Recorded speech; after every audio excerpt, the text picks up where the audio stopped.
Hello everyone, how are you all? Today we will discuss PT4 syllabus of computer. Your PT4 syllabus of computer contain two chapters. Chapter number 5 upgrading presentation and chapter number 6 programming in Scratch. Before discussing this chapter we will discuss the paper pattern. So this is your paper pattern in which 5 marks MCQs are there. 5 marks fill in the blanks or true false and 5 marks one word answer and 10 marks question answer. Let's see chapter number 5 upgrading presentation. What is the meaning of upgrading presentation? Upgrading presentation का मतलब होता क्या है? अपने presentation में changes करना जिससे हमारी जो प्रेजेंटेशन है वो अब पहले से ज़्यादा अट्रैक्टिव और मीनिंगफुल शो हो। प्रेजेंटेशन हम बनाते किसकी हेल्प से हैं? प्रेजेंटेशन हम माइक्रोसॉफ्ट पावर पॉइंट की हेल्प से बनाते हैं। माइक्रोसॉफ्ट पावर पॉइंट हमारा एक ऐसा सॉफ्टवेयर है जिसमें हम काफ़ी सारी स्लाइड्स को ऐड करके एक प्रॉपर प्रेजेंटेशन क्रिएट कर सकते हैं। In this chapter we will learn how to use the right effect on the text and object to make our presentation more attractive and meaningful. First we will see how to add object in presentation. First we will see what is placeholder. Placeholder is a region surrounded by dotted borders in a slide. किसी भी slide में आपने देखा होगा हर slide में dotted borders रहते हैं, तो ये डॉटेड बॉर्डर्स वाला जो एरिया होता है ये हमारा क्या कहलाता है? Place holder. And by default the first slide of a new presentation has 2 place holder.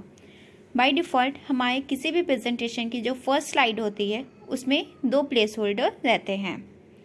In place holder में हम कुछ भी ऐड कर सकते हैं, like text, content, images, pictures, हम कुछ भी ऐड कर सकते हैं. So these are the steps to add text to a placeholder.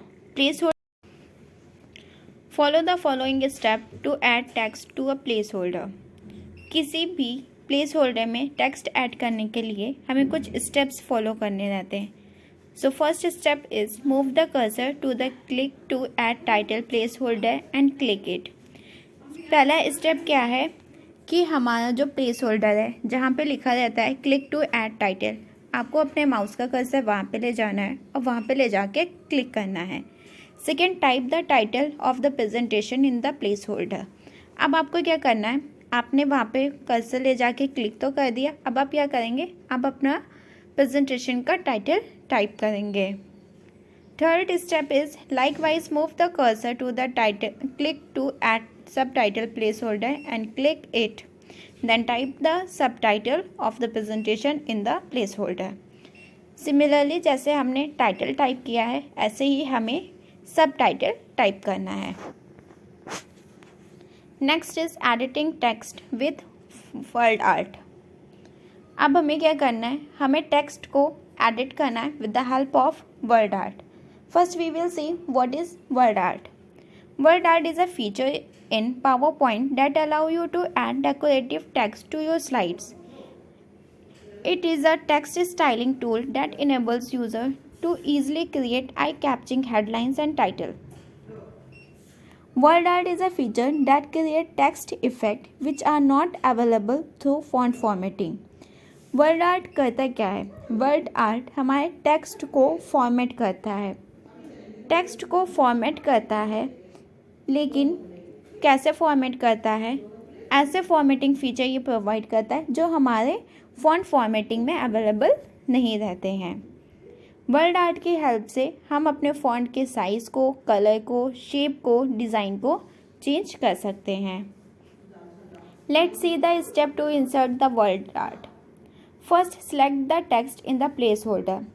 First of all you have to select the text in which you want to apply the word art. Second is click the format tab. Click the drop down arrow next to the word style. Second step आपका क्या रहेगा, word format tab पे जाके आपको click करना है. उसके बाद आपको वर्ड आर्ट स्टाइल शो होगा, उसी के पास में जो ड्रॉप डाउन एरो है उस पर आपको क्लिक करना है. Third one is a list of word art style appears. Click on the desired style. जैसे ही आप word art style drop down arrow पे क्लिक करेंगे आपके सामने एक लिस्ट ओपन होके आ जाएगी, जैसे कि आपकी पिक्चर में शो हो रही है। ऐसे ही एक पूरी लिस्ट ओपन होके आ जाएगी वर्ड आर्ट स्टाइल्स की। इसमें से आप जो स्टाइल अप्लाई करना चाहते हैं अपने टेक्स्ट पे वो आप सिलेक्ट कर सकते हैं। The fourth one is observe the change in the text. Now you can see the change in your text. अब आप देखेंगे कि आपका जो फॉन्ट आपने सिलेक्ट किया था वो अब चेंज हो गया है। Next one is follow the following step to apply the text effect. अभी हमने वर्ड आर्ट अप्लाई किया था, अब हम क्या करेंगे, टेक्स्ट इफेक्ट अप्लाई करेंगे। Follow the following step to apply the text effect. अब हम अपने टेक्स्ट पे टेक्स्ट इफेक्ट कैसे अप्लाई करते हैं वो देखते हैं। First, select the text in the place holder. First you have to select the text in which you want to apply text effect. Second, click the format tab. In the word art style group, click the text effect. Second step क्या रहेगा हमारा, format tab पे click करना है। Format tab पे click करने के बाद में आपको वर्ड आर्ट स्टाइल ग्रुप में ही टेक्स्ट इफेक्ट का ऑप्शन मिलता है जिस पे आपको क्लिक करना रहेगा। थर्ड है, from the drop down list box select the desired effect. अब आपके सामने एक लिस्ट ओपन होके आ जाएगी टेक्स्ट इफेक्ट की, like shadow, reflection, glow, level, 3D rotation. ये सारे आपके टेक्स्ट इफेक्ट हैं। इनमें से आप अपने रिक्वायरमेंट के अकॉर्डिंग टेक्स्ट इफेक्ट सेलेक्ट कर सकते हैं। The fourth one is observe the change in the text. Now you will see the changes in your text. Next, inserting shapes. We can also insert shapes in our presentation. To insert a shape, we have to follow the following step. First, click on the Insert tab. Second, in the illustration group, select the Shapes button. सबसे पहले आपको Insert tab पे click करना है। Second क्या रहेगा आपके पास ढेर सारे ऑप्शंस अवेलेबल रहेंगे जिसमें से आपको Shapes बटन पे क्लिक करना रहेगा। Third one is from the drop down menu select the shape you want to add. अब आपके पास शेप्स पे जैसे ही आप क्लिक करेंगे आपके पास एक लिस्ट ओपन होके जा जाएगी शेप्स की, जिसमें से आप जो भी शेप अपने टेक्स्ट अपने प्रेजेंटेशन में ऐड करना चाहते हैं आप वो शेप सेलेक्ट करेंगे।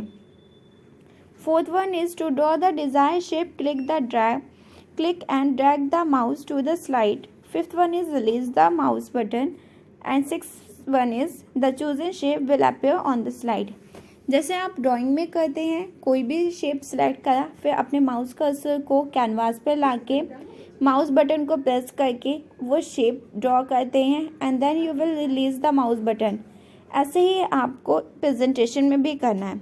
सबसे पहले आपको वो शेप सेलेक्ट करना है जो आप अपने प्रेजेंटेशन में ड्रॉ करना चाहते हैं, फिर आप अपने माउस कर्सर को स्लाइड पे लेके आएंगे जहाँ पे आप शेप ड्रॉ करना चाहते हैं, फिर माउस बटन को क्लिक करके शेप ड्रॉ करेंगे और जैसे ही आपका शेप ड्रॉ हो जाएगा अब आप माउस बटन को रिलीज़ करेंगे and after that you will see that आपका जो शेप है वो अब ड्रॉ हो गया है। Follow the following step to rotate and resize a shape. आपके क्वेश्चन आंसर में ये क्वेश्चन पूछा गया है, can we rotate a shape, if yes then how. अगर हम शेप को रोटेट कर सकते हैं तो कैसे कर सकते हैं ये आपको बताना है। So these are the step to rotate or resize a shape. First, click the shape you want to modify. Second one is sizing handles will appear on the corners. Drag one of them to get the desired size. Third one is similar. Move the rotating handles on the top to rotate the desired shape. सबसे पहले आपको उस shape पे click करना है जो आप modify करना चाहते हैं। जैसे ही आप उस शेप पे क्लिक करेंगे आप देखेंगे कि आपके कॉर्नर्स पे साइज हैंडलिंग बॉक्स शो होने लगेगा। ये जो कॉर्नर्स पे पॉइंट्स शो हो रहे हैं इसकी हेल्प से आप क्या करेंगे, आप अपने शेप के साइज़ को चेंज कर सकते हैं। और जो टॉप पे हमारा रोटेटिंग हैंडल शो हो रहा है इसके हेल्प से हम शेप को रोटेट कर सकते हैं। Next is inserting smart art. First we will see what is smart art. Smart art graphic is a visual representation of information and ideas as well numeric values और data. Smart art क्या होता है? Smart art का मतलब है जो भी हमारे आइडियाज़ हैं या जो भी हमारे पास इंफॉर्मेशन है उसे आप ग्राफिक्स के फॉर्म में शो करना। So follow the following step to insert a smart art. First, go to the slide where you want to insert smart art graphic. सबसे पहले आप उस स्लाइड पे जाएंगे जहाँ पे आपको स्मार्ट आर्ट इंसर्ट करना है। Second, click on the insert tab. Second step क्या रहेगा? आपको इंसर्ट टैब पे क्लिक करना रहेगा। थर्ड है, in the illustrations group select the smart art button. अब आपके पास बहुत सारे ऑप्शंस अवेलेबल रहेंगे जिसमें से आपको स्मार्ट आर्ट पे क्लिक करना है। The fourth one is a dialog box choose smart art graphic will appear. अब आपके पास स्मार्ट आर्ट ग्राफिक्स का एक पूरा बॉक्स ओपन होके आएगा जिसमें से आप जो भी अप्लाई करना चाहते हैं, लाइक आपको ग्राफ शो करना है या कोई भी पिक्चर शो करनी है, तो आप वो चूज़ करेंगे। Select the category and type from the list, then category and type. Now we will see what is animation and transition. Animation और ट्रांजिशंस होते क्या है? Transition and slide animations are similar. Transition और slide animations हमारी दोनों एक ही बात है, but a quite difference is this: slide animation apply to specific element on a single slide, a title, chart, image और individual bullet point. Animation makes a presentation looks attractive and eye capturing. होता क्या है, हमारा जो slide animation है वो हमारा एक पर्टिकुलर चीज़ पे अप्लाई किया जाता है, जैसे कि टाइटल हो गया, कोई इमेज हो गई या कोई इंडिविजुअल बुलेट पॉइंट हो गया। जबकि जो एनिमेशन है वो हमारे पूरे प्रेजेंटेशन को अट्रैक्टिव लुक प्रोवाइड करता है। ट्रांजिशन होता क्या है? ट्रांजिशन क्या होता है? The way one slide follow the other on the screen in a presentation is called slide transition. एक के बाद जो एक स्लाइड अपने आप फ्लो करती हैं उसे क्या कहते हैं हम? Slide transition. Now types of transition present in the transition tab. Transition tab में हमारे कितने टाइप्स के ट्रांजिशन अवेलेबल होते हैं वो देखते हैं। First one is sublet, second one is exciting transition, third one is dynamic. ये तो बात हो गई ट्रांजिशन की। अब हम क्या देखेंगे? Animation. There are 4 types of animation available that can be apply to text और ऑब्जेक्ट। एनिमेशन हमारे 4 टाइप्स के रहते हैं जो हम किसी भी टेक्स्ट या ऑब्जेक्ट पे अप्लाई कर सकते हैं। First one is intense, second one is emphasis, third one is exit and the last one is motion path. Intense animation का क्या होता है? Intense animation manage how an object इंटर्स a slide. किसी भी स्लाइड में कोई भी ऑब्जेक्ट या टेक्स्ट कैसे एंटर करेगा, ये इंटेंस एनिमेशन मैनेज करता है। Second one is emphasis. Emphasis animation क्या होता है? Specific content are highlighted using this animation. इस एनिमेशन के हेल्प से कोई एक स्पेसिफिक कंटेंट को हम हाईलाइट करते हैं। The third one is exit. This animation manage how the object leaves the screen. इसके हेल्प से क्या होता है, कोई भी ऑब्जेक्ट या कोई भी टेक्स्ट कैसे स्क्रीन को लीव करेगा ये मैनेज करना एग्जिट एनिमेशन का काम होता है। And the last one is motion path. When an object follow the destinated path, these animation are used to add animation. अगर कोई भी ऑब्जेक्ट आप अपनी स्लाइड पे मूव कराना चाहते हैं तो उसका कोई एक डेजिग्नेटेड पाथ रहेगा, तो वो डेजिग्नेटेड पाथ क्या रहेगा, वो कैसे मूव करेगा, ये देखना मोशन पाथ का वर्क रहता है। तो मोशन एनिमेशन के हेल्प से हम ये मैनेज करते हैं कि कोई भी टेक्स्ट या कोई भी शेप या कोई भी ऑब्जेक्ट हमारे स्लाइड में कैसे मूव करेगा। Now we will discuss chapter number 6, programming in Scratch. So these are the points that you have to keep in mind while we are talking about Scratch. जब भी हम Scratch की बात करें तो आपको ये कुछ पॉइंट्स हैं जो आपको पता रहना चाहिए। First one is Scratch service developed by MIT media lab. Scratch service किसने डेवलप किया था? MIT मीडिया लैब ने। ये आपका वन वर्ड आंसर में क्वेश्चंस पूछा गया है, who developed sketch service, so the answer will be MIT media lab. Second one is sketch service has been translated into 70+ languages. One word answer में आपका पूछा गया है how many language has been translated into sketch service, so 70+ languages. The next one is Scratch service is an excellent visual programming language in which we give instructions to the computer using visual blocks. Scratch service हमारी एक visual programming language है जिसमें हम instruction देते हैं computer को visual blocks के help से। Next is it can run well on various operating system including Windows, Linux and Mac operating system. Scratch हमारा डिफरेंट ऑपरेटिंग सिस्टम पे ईजिली एग्जीक्यूट हो सकता है, चाहे वो विंडोज़ का कोई वर्जन हो या लाइनक्स हो या मैक ऑपरेटिंग सिस्टम हो। And it is freely available on the web, यह हमारे इंटरनेट पे फ्रीली अवेलेबल है। And the last one is what is the use of scratch. Scratch का यूज़ क्यों करते हैं? स्क्रैच का यूज़ करके हम गेम्स या एनिमेशंस को डिज़ाइन करते हैं। These are the components of Scratch.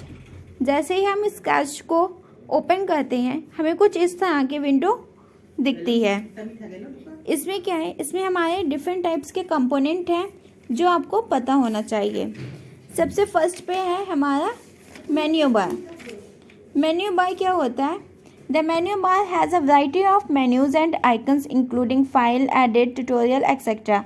Menu bar में हमारे बहुत सारे ऑप्शंस अवेलेबल रहते हैं, आइकन्स रहते हैं, जिसमें हमारे फाइल मेन्यू, एडिट है, ट्यूटोरियल है, ये सारे रहते हैं।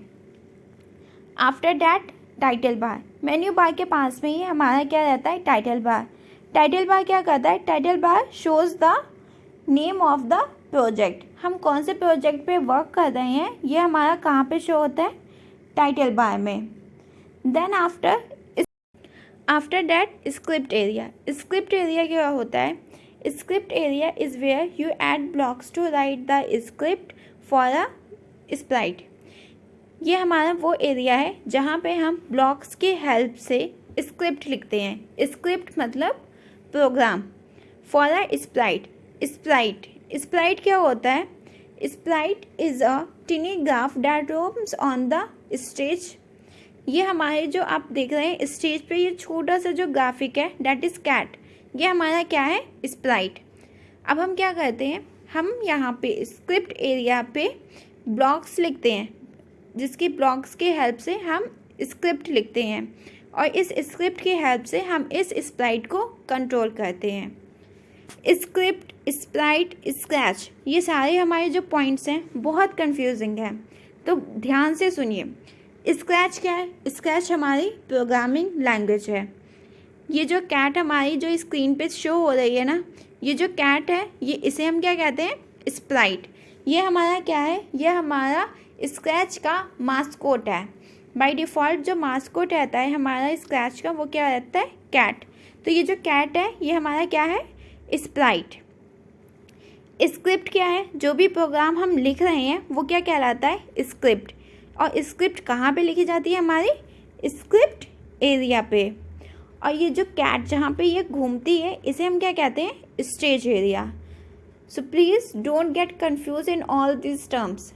स्क्रैच क्या है? स्क्रैच हमारी प्रोग्रामिंग लैंग्वेज है। अब जो कुछ भी है, स्क्रिप्ट है, स्प्राइट है, ये सारा हमारा किस में आएगा? स्क्रैच के अंदर आएगा।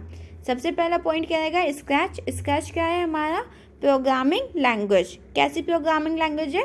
विजुअल प्रोग्रामिंग लैंग्वेज, जिसका मतलब है इसमें हम जो भी दे रहे हैं वो विजुअल ब्लॉक के हेल्प से हम इंस्ट्रक्शन प्रोवाइड कर रहे हैं। फिर उसके बाद क्या है? स्क्रिप्ट।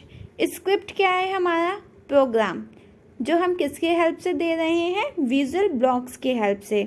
और स्क्रिप्ट हम जहाँ पे लिखेंगे वो हमारा क्या होगा? Script area. After that Sprite. ये जो छोटी सी कैट है इसे हम क्या कहते हैं? स्प्राइट। और ये स्प्राइट जहाँ पे घूमती है इसे हम क्या कहते हैं? Stage area. After that new Sprite button. आपको एक न्यू स्प्राइट बटन शो हो रहा है, इसकी हेल्प से हम क्या करते हैं, हम नई स्प्राइट को ऐड कर सकते हैं अपने स्टेज एरिया पे। And on the left side there is a blocks plate. Blocks plate क्या है? Blocks for programming are found here. Drag the blocks to the script area from the block plate. यहाँ पे क्या है, हम जो भी स्क्रिप्ट लिखते हैं वो हम किसकी हेल्प से लिखते हैं? ब्लॉक्स की हेल्प से।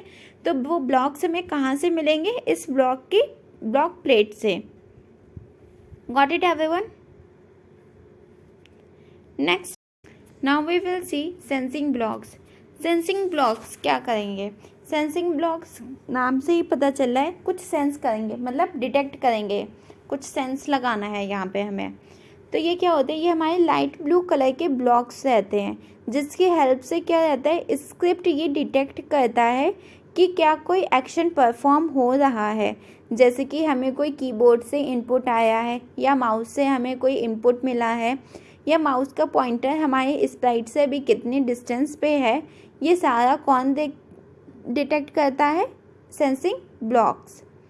After that when two sprite collide, जब दो स्प्राइट कोलाइड करते हैं तो क्या होता है, कैसे करते हैं, कैसे पता चलता है कि दो स्प्राइट आपस में कोलाइड कर रहे हैं, वो देखते हैं।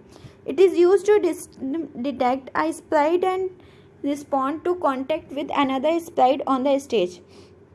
इसका यूज़ करके क्या करते हैं, हम डिटेक्ट करते हैं कि क्या स्प्राइट किसी दूसरी स्प्राइट के कांटेक्ट में तो नहीं आ रहा है, और अगर आ रहा है तो उसके अकॉर्डिंग उसे रिएक्ट करना है। This is done by telling the sprite to do something when one colour touches another colour. ये कैसे होगा? ये हम बताते हैं स्प्राइट को कि अगर एक कलर दूसरे कलर को टच करे तो आपको कुछ एक्शन परफॉर्म करना रहेगा। Next is using operators. अब हमारे स्क्रैच में बहुत सारे ऑपरेटर्स भी रहते हैं, उसे हम यूज़ कैसे करते हैं वो देखते हैं। Operators blocks are light green coloured blocks and are round in shape. ध्यान रखिएगा, जो हमारे सेंसिंग ब्लॉक थे वो हमारे कौन से कलर के थे? लाइट ब्लू कलर के। और जो हमारे ऑपरेटर ब्लॉक्स हैं वो कैसे हैं? लाइट ग्रीन कलर के और राउंड शेप के। They are use to solve mathematics equation. इसकी हेल्प से हम मैथमेटिक इक्वेशंस सॉल्व कर सकते हैं। Basic mathematic operation, logical operation and different functions are all include in the operator blocks. हम बहुत सारे ऑपरेशंस परफॉर्म कर सकते हैं, चाहे वो मैथमेटिक्स के बेसिक ऑपरेशंस हो या फिर लॉजिकल ऑपरेशंस हो, like and, or, not, plus, minus, addition, subtraction. ये सारे ऑपरेशंस हम ईजिली परफॉर्म कर सकते हैं ऑपरेटर्स की हेल्प से। Next is working with a variable. Variable के साथ वर्क कैसे करना है? First we will see what is variable. Variable is a name given to a place in the memory of the computer. Variable क्या होता है? Variable एक नाम है जो हमने मेमोरी में एक प्लेस अलॉट किया है, उस प्लेस को हमने एक नाम दे दिया है जिसे हम क्या कहते हैं? Variable. This values can be either number और टेक्स्ट। ये वैल्यूज़ या तो नंबर भी हो सकती हैं और टेक्स्ट भी हो सकती हैं। You may have not noticed that when you progressed to the next level in a playing computer game, you scored either rises or fall and is displayed on the screen at the end. These values are stored by using variables. अभी हमने आपको बताया था कि scratch का use क्यों करते हैं? एनिमेशंस, कार्टून्स या फिर गेम्स डिज़ाइन करने के लिए। जब भी आप गेम्स कोई खेलते हैं तो आपने देखा होगा आपको कुछ पॉइंट्स मिलते हैं। अब वो पॉइंट्स हमारे लास्ट में शो होते हैं। जब आपने पूरा एक लेवल कंप्लीट कर लिया, उसके बाद में जब वो लेवल कंप्लीट हो जाता है तो लास्ट में आपको बताया जाता है कि हाँ, आपने इस लेवल में इतने पॉइंट्स अर्न करे हैं। तो ये पॉइंट्स कहीं पे स्टोर हो रहे होते हैं, तो वो कहाँ पे होते हैं? वेरिएबल में। Now we will see what is conditional statement.